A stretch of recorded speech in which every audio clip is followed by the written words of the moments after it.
A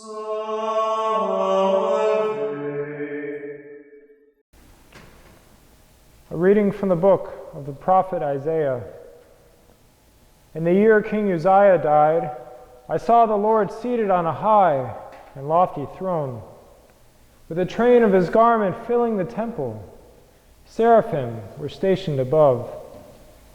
They cried one to the other, "Holy, holy, holy is the Lord of hosts.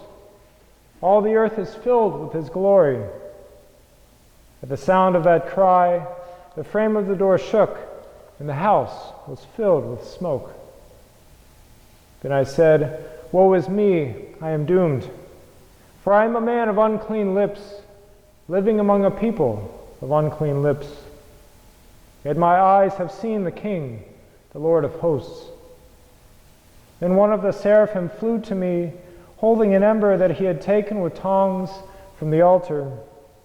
He touched my mouth with it and said, "See, now that this has touched your lips, your wickedness is removed and your sin purged." Then I heard the voice of the Lord saying, "Whom shall I send? Who will go for us?" "Here I am," I said, "send me."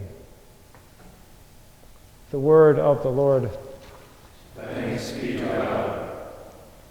My eyes have seen the King, the Lord of hosts. We make eye contact with people all the time. Crossing the street, sitting down for class, greeting people after Mass. Can you imagine how strange it would be if you met somebody for the first time, shook their hand, and didn't look at them? There is something innate in us, something natural for us to communicate non-verbally, with our bodies, with our eyes, so we express a range of emotions to the people that we meet. And this is true, certainly for strangers, and even more so for the people that we know well. When we know someone well, we pick up on their attitudes, their thoughts, just by their expression.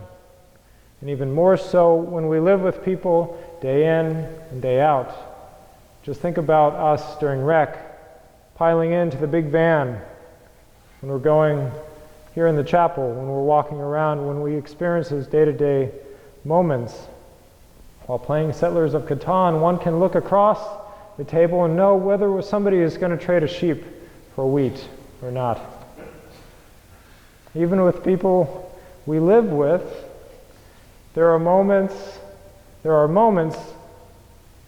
where one glance, one split-second look can be shocking in the depth that it communicates.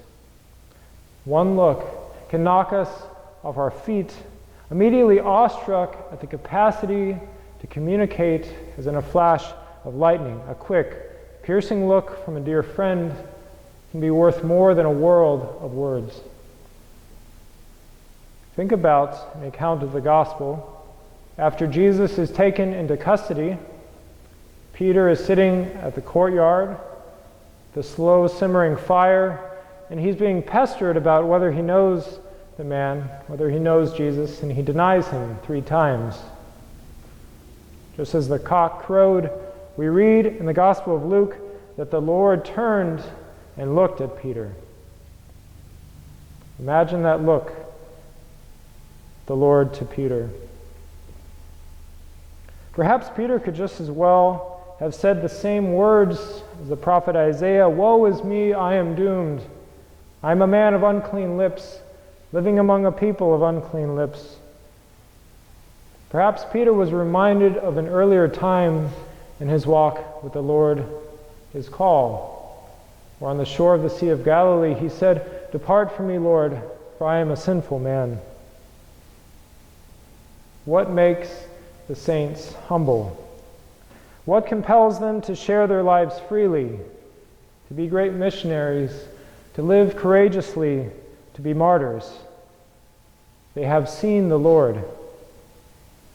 They have not only seen the Lord, but they have seen a glimpse of the Lord's holiness. Isaiah saw the holiness of the Lord.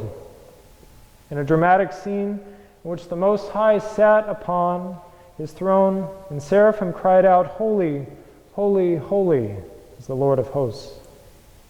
This is what convicted Isaiah to recognize his own worthiness in the sight of the Lord.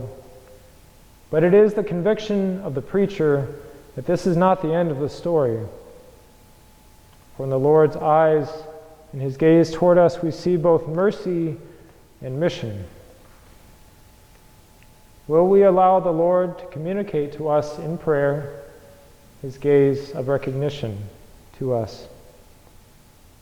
And do we not see that this is a look not only of mercy, but of mission?